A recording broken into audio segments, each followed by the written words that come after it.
Hey guys, welcome you all. तो आज की इस वीडियो में हम बात करने वाले हैं कंपैरेटिव रिलेटिव स्ट्रेंथ इंडेक्स के बारे में। किस तरह से आप इस इंडिकेटर को यूज करके स्विंग ट्रेडिंग के अंदर एक अच्छा प्रॉफिट यहाँ पे बना सकते हैं। किस तरह से इसे यूज करना है, इसके ब्रेकआउट के बारे में हम जानेंगे कि ब्रेकआउट स्ट्रेटजी में कैसे बना सकते हैं और डाइवर्जेंस स्ट्रेटजी हम इसके अंदर किस तरह से बना सकते हैं। और स्कैनिंग ऑफ द स्टॉक, मतलब कि जो भी स्टॉक इस तरह का ब्रेकआउट दे रहे हो डाइवर्जेंस के बाद या फिर सिंपल रिलेटिव स्ट्रेंथ का ब्रेकआउट दे रहे हो, उसे हम किस तरह से यहाँ पे आइडेंटिफाई करेंगे। तो वीडियो को शुरू करने से पहले अगर आप चैनल पे नए हैं तो चैनल को सब्सक्राइब कर लीजिए ताकि आगे आने वाला कोई भी वीडियो आप लोग मिस ना करें। तो सबसे पहले हम बात कर लेते हैं आरएसआई की।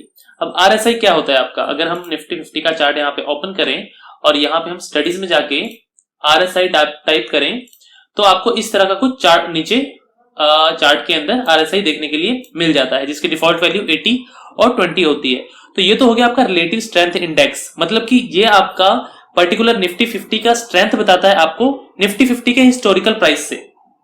मतलब कि निफ्टी 50 का यहाँ का स्ट्रेंथ आपके पिछले क्या बोलते हैं प्राइस के स्ट्रेंथ के हिसाब से आपको यहाँ पे इसकी वैल्यू आरएसआई की शो करता है, तो उसे हम बोलते हैं रिलेटिव स्ट्रेंथ इंडेक्स। और दूसरा होता है आपका कंपैरेटिव रिलेटिव स्ट्रेंथ इंडेक्स। अब कंपैरेटिव रिलेटिव स्ट्रेंथ के अंदर क्या हो गया कि आप एक पर्टिकुलर स्टॉक को किसी और स्टॉक से यहाँ पे कंपेयर कर रहे होते हैं या फिर किसी और इंडेक्स से कंपेयर कर रहे होते हैं। सपोज कीजिए आपको एचडीएफसी को कोटक बैंक से कंपेयर करना है, तो आप कैसे करेंगे कि एचडीएफसी आपका ज्यादा अच्छा परफॉर्म कर रहा है या फिर कोटक बैंक आपका ज्यादा अच्छा परफॉर्म कर रहा है। तो इसका सिंपल सा फॉर्मूला होता है कि HDFC bank divided by Kotak bank. तो वहां पे आपको एचडीएफसी की परफॉर्मेंस मतलब कि कंपैरेटिव रिलेटिव स्ट्रेंथ निकल जाएगी कि वो उससे अच्छा परफॉर्म कर रहा है या फिर बुरा परफॉर्म कर रहा है। तो इसके लिए मैं ले लेता हूं आपको ट्रेडिंग व्यू के चार्ट के ऊपर, क्योंकि यहाँ इस चार्ट के ऊपर वो आपको इंडिकेटर यहाँ पे आई थिंक मैं चेक कर लेता हूं, मेरे ख्याल से नहीं मिलेगा।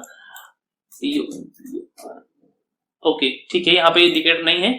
तो यहाँ पे हम चलते हैं, यहाँ पे आप देखेंगे तो मैंने टाटा मोटर्स डिवाइडेड बाय यहाँ पे निफ्टी किया हुआ है। अगर आप मैं दिखाऊं तो यहाँ पे आप देखेंगे तो टाटा मोटर का यहाँ पे जो परफॉर्मेंस है, जो स्ट्रेंथ है, वो निफ्टी के कंपैरेटिव यहाँ पे ये ग्राफ आपको शो कर रहा है। मतलब कि यहाँ पे आप देखेंगे तो जून से लेके आपका सितंबर तक टाटा मोटर ने अंडर परफॉर्म किया है निफ्टी को, क्योंकि यहाँ पे आप देखेंगे तो नीचे की तरफ जा रहा है आपका जो ग्राफ है। वहीं अगर आप देखेंगे सितंबर से लेके अब तक जो टाटा मोटर्स है वो निफ्टी को आउट परफॉर्म कर रहा है। इसी की वजह से यहाँ पे आपको ये जो ग्राफ है ऊपर की तरफ जाता हुआ दिख रहा है। इसी तरह से अगर आपको किसी भी स्टॉक का करना है, सपोज कीजिए यहाँ पे मुझे करना है एचडीएफसी बैंक, यहाँ पे हम डिवाइडेड बाय डालेंगे बैंक निफ्टी। तो यहाँ पे आपका देखिए ये आपका आ जाएगा, थिंक ये आएगा आपका एचडीएफसी बैंक और एंटर। तो यहाँ पे देखिए आपको यहाँ पे देखने को मिल रहा होगा कि लगभग निफ्टी और यहाँ पे आप देखेंगे तो 4 अगस्त से लेके आपका 27 अगस्त इस मंथ के अंदर एचडीएफसी ने अपने निफ्टी बैंक को आउट परफॉर्म किया था। लेकिन उसके बाद आप देखेंगे 25 अगस्त से लेके लगभग अब तक एचडीएफसी बैंक निफ्टी को अंडर परफॉर्म कर रहा है। सो इसे हम कहते हैं कंपैरेटिव रिलेटिव स्ट्रेंथ इंडेक्स। तो चलिए ये तो बात हो गई आपकी कि कंपैरेटिव रिलेटिव स्ट्रेंथ आपका क्या होता है, ये आपको आई थिंक समझ में आ गया होगा। तो अब हम बात करेंगे confirming breakouts with relative strength. तो जैसा कि आप यहाँ पे चार्ट के ऊपर देख सकते हैं साफ साफ, यहाँ पे ऊपर फेडरल बैंक का चार्ट है और नीचे इसका कंपैरेटिव रिलेटिव स्ट्रेंथ है। इस इंडिकेटर को आप लगा सकते हैं, यहाँ पे जाके देखिए एफएक्स के अंदर आप जाएंगे और यहाँ पे आप टाइप करेंगे कंपैरेटिव और यहाँ पे आपको ये आपको इंडिकेटर मिल जाएगा। इसको आप क्लिक करेंगे तो यहाँ पे आपके पास एक कंपैरेटिव रिलेटिव स्ट्रेंथ का एक इंडिकेटर आपको मिल जाएगा। तो जैसा कि मैंने आपको बताया था कि स्टॉक के अंदर जब ब्रेकआउट होता है, जैसे कि यहाँ पे आप देखेंगे डाउनवर्ड ब्रेकआउट हुआ है, यहाँ हायर हाई लगने के बाद यहाँ पे एक आपका डाउन ट्रेंड, यहाँ पे आपको एक सिग्नल मिला है कि आप यहाँ पे शॉर्ट के लिए जा सकते हैं। उसी तरह से आपका इंडिकेटर्स के अंदर भी ब्रेकआउट होता है। यहाँ पे आप देखेंगे हायर हाई इंडिकेटर ने बनाया है और यहाँ पे आपको ब्रेकआउट दिया है। तो यहाँ पे आपको कंफर्मेशन मिल जाता है जब आपका स्टॉक और आपका इंडिकेटर दोनों आपको डाउन ट्रेंड का डायरेक्शन देते हैं, तो आपको यहाँ पे कंफर्मेशन मिलता है कि आप यहाँ पे स्टॉक को शॉर्ट कर सकते हैं। इसका रिवर्स आपको अगर मैं बताऊं तो आपको देखिए यहाँ पे आप इस तरह से अगर आप बाइंग में जाना चाहते हैं, स्विंग ट्रेडिंग जब आप कर रहे हैं, तो ये देखिए यहाँ से आपका डाउन ट्रेंड था और यहाँ पे अगर आप इंडिकेटर की बात करेंगे, इंडिकेटर में आप देखेंगे यहाँ से यहाँ तक आपका डाउन ट्रेंड था और यहाँ पे आपको एक ब्रेकआउट देखने को मिला है इस जगह पे। दोनों जगह देखिए इंडिकेटर ने और आपके प्राइस ने, स्टॉक के प्राइस ने, दोनों ने एक साथ यहाँ पे आपको ब्रेकआउट दिया है। तो एक कंफर्मेशन है कि यहाँ से स्टॉक जो है आपका वो बुलिश हो सकता है। तो यहाँ पे आप एक अपनी बुलिश एंट्री यहाँ पे कर सकते हैं। तो इसे हम बोलते हैं रिलेटिव स्ट्रेंथ इंडेक्स का ब्रेकआउट। तो इसको हम किस तरह से स्कैन कर सकते हैं, ऐसे स्टॉक्स किस तरह से फाइंड कर सकते हैं, इसका हम बैक टेस्ट करके देखें कि इसके रिजल्ट कैसे आते हैं। तो इसके लिए हम चलते हैं स्ट्रिक के ऊपर और यहां पे हम इसे चेक कर लेते हैं। सबसे पहले हम बात करेंगे ऐसे स्टॉक्स को फाइंड करने की कि जिसके अंदर की आपका ब्रेकआउट हो रहा हो स्टॉक का, साथ ही साथ आपका ब्रेकआउट हो रहा हो relative strength comparative relative strength का। तो उसके लिए देखिए सिंपल आपको क्या करना है, स्ट्रिक के प्लेटफॉर्म पे आना है, यहाँ स्कैनर्स के अंदर जाना है, स्कैनर्स के अंदर डिस्कवर पेज के ऊपर जाना है। मैं ऑलरेडी डिस्कवर पेज के ऊपर ही हूं। यहाँ पे वेबिनार स्कैनर्स के अंदर आपको जाके यहाँ पे आपको कंपेरेटिव आरएस ब्रेकआउट करके एक स्कैनर मिलेगा, जिसे आप क्लिक करेंगे तो देखिए स्कैनर बहुत बड़ा है। इसको अगर मैं आपको समझाने लगूंगा किस तरह से इसको बनाना है तो आई थिंक आपको समझ में भी नहीं आएगा। तो यहाँ पे रेडीमेड स्कैनर है। तो यहाँ पे आप देखिए जो सेटिंग्स है, जैसे कि निफ्टी 100 निफ्टी 500 के अंदर है, तो आप ये सेटिंग चेंज करके देख सकते हैं। वन डे है, आप इसके अंदर 1 आवर या कुछ भी अपना चेंजमेंट करके देख सकते हैं। और इसको सिंपली आप नाम देंगे आरएस ब्रेकआउट और इसे स्कैन एंड सेव करेंगे। तो यहाँ पे आपको रिजल्ट्स मिल जाएंगे स्टॉक्स के, जो भी ऐसा आपको सिनेरियो आपको देते हैं। तो देखिए इसमें एक फेडरल बैंक है, एक एसटीएल टेक है और एक टीएनएलए टेनला इंफॉर्मेशन टेक्नोलॉजीज का एक से स्टॉक है आपका। तो यहाँ पे हम लास्ट वाले जो स्टॉक है इसको देख लेते हैं। फेडरल बैंक तो मैंने भी ओपन ही किया था। तो यहाँ पे हम देखिए यहाँ पे हम कर लेते हैं एनएलए। सो यहाँ पे हम चलते हैं सबसे फ्रंट के अंदर। तो यहाँ पे आप ध्यान से देखेंगे तो यहाँ पे भी सेम टू सेम कंडीशन आपकी यहाँ पे बिल्डअप हुई है। यहाँ पे आप देखेंगे डाउन ट्रेंड चल रहा है और यहाँ पे जो ये स्टॉक है इसने आपको ब्रेकआउट दिया है। वही अगर मैं आपको सेम टू सेम दिखाऊं, इस स्टॉक ने कि जो इंडिकेटर है आपका कंपेरेटिव रिलेटिव स्ट्रेंथ, उसने आपको यहाँ पे देखिए डाउन ट्रेंड दिखाया है और यहाँ पे आपको एक ब्रेकआउट दिया है। आप देख सकते हैं ये यहाँ पे इसने आपको एक ब्रेकआउट दिया है।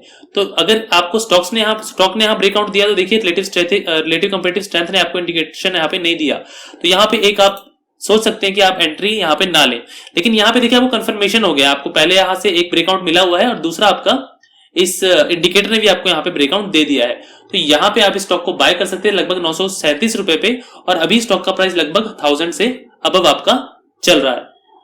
तो इस तरह से आप स्टॉक्स के अंदर क्या बोलते हैं, मतलब स्कैनर ढूंढ सकते हैं किस तरह से आप इसको स्कैन कर सकते हैं। तो इस तरह से स्कैन करके आप स्टॉक इजीली निकाल सकते हैं ब्रेकआउट वाले कि किसके अंदर आपको एंट्री यहाँ पे मिल सकती है।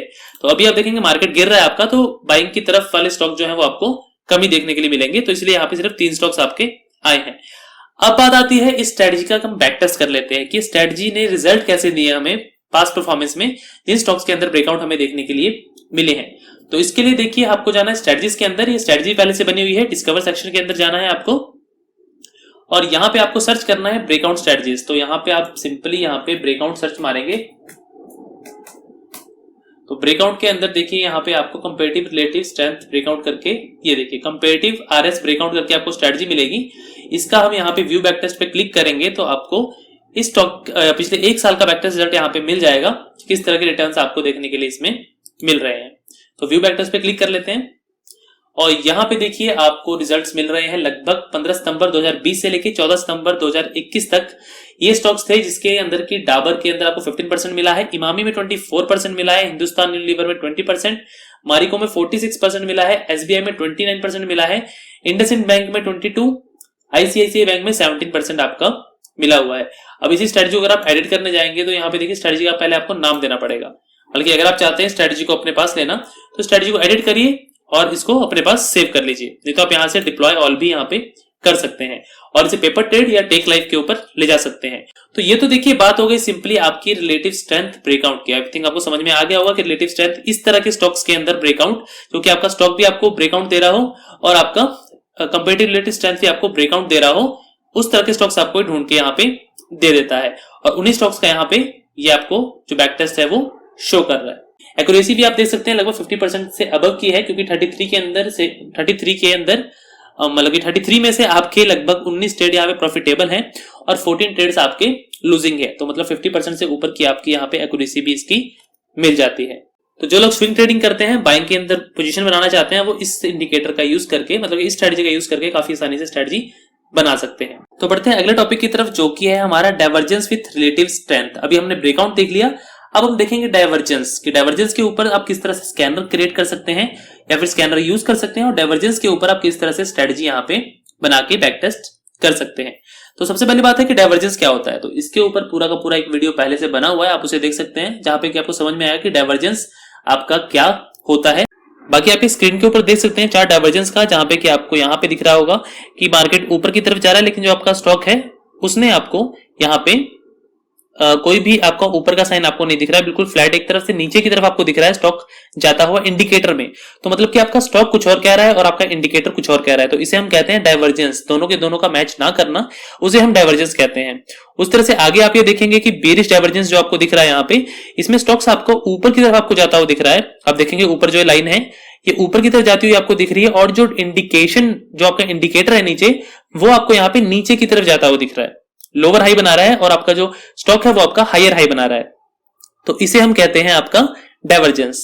तो इसी कंडीशन को अगर आपको स्कैनर के अंदर फाइंड करना है, क्योंकि चार्ट के ऊपर आप देखेंगे इतने सारे इंडिकेटर लगा के ये ट्रेंड लाइन वगैरह खींच के, तो आपको इसमें काफी ज्यादा मेहनत जाती है और काफी टाइम भी आपको यहाँ पे लगता है।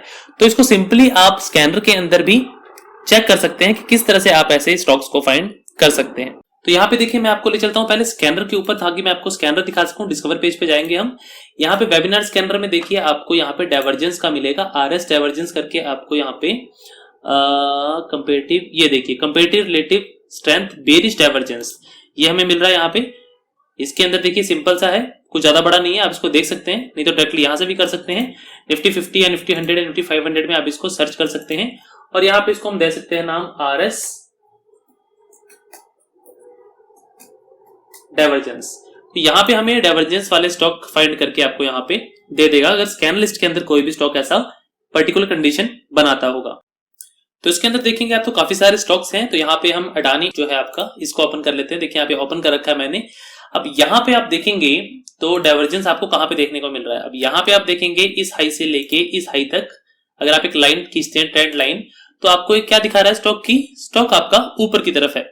ओके, लेकिन वहीं अगर आप इंडिकेटर की तरफ चलें, इसी जगह से इसके हाई को पकड़ के आप आगे के हाई को पकड़ें, तो यहाँ पे देखिए आपको इंडिकेटर क्या शो कर रहा है, यहाँ पे आपको बेरिश डाइवर्जेंस शो कर रहा है कि यहां से स्टॉक मतलब आपका गिर सकता है, क्योंकि जो स्टॉक की जो डायरेक्शन है वो आपके रिलेटिव स्ट्रेंथ के डायरेक्शन से देखिए मैच नहीं कर रही है।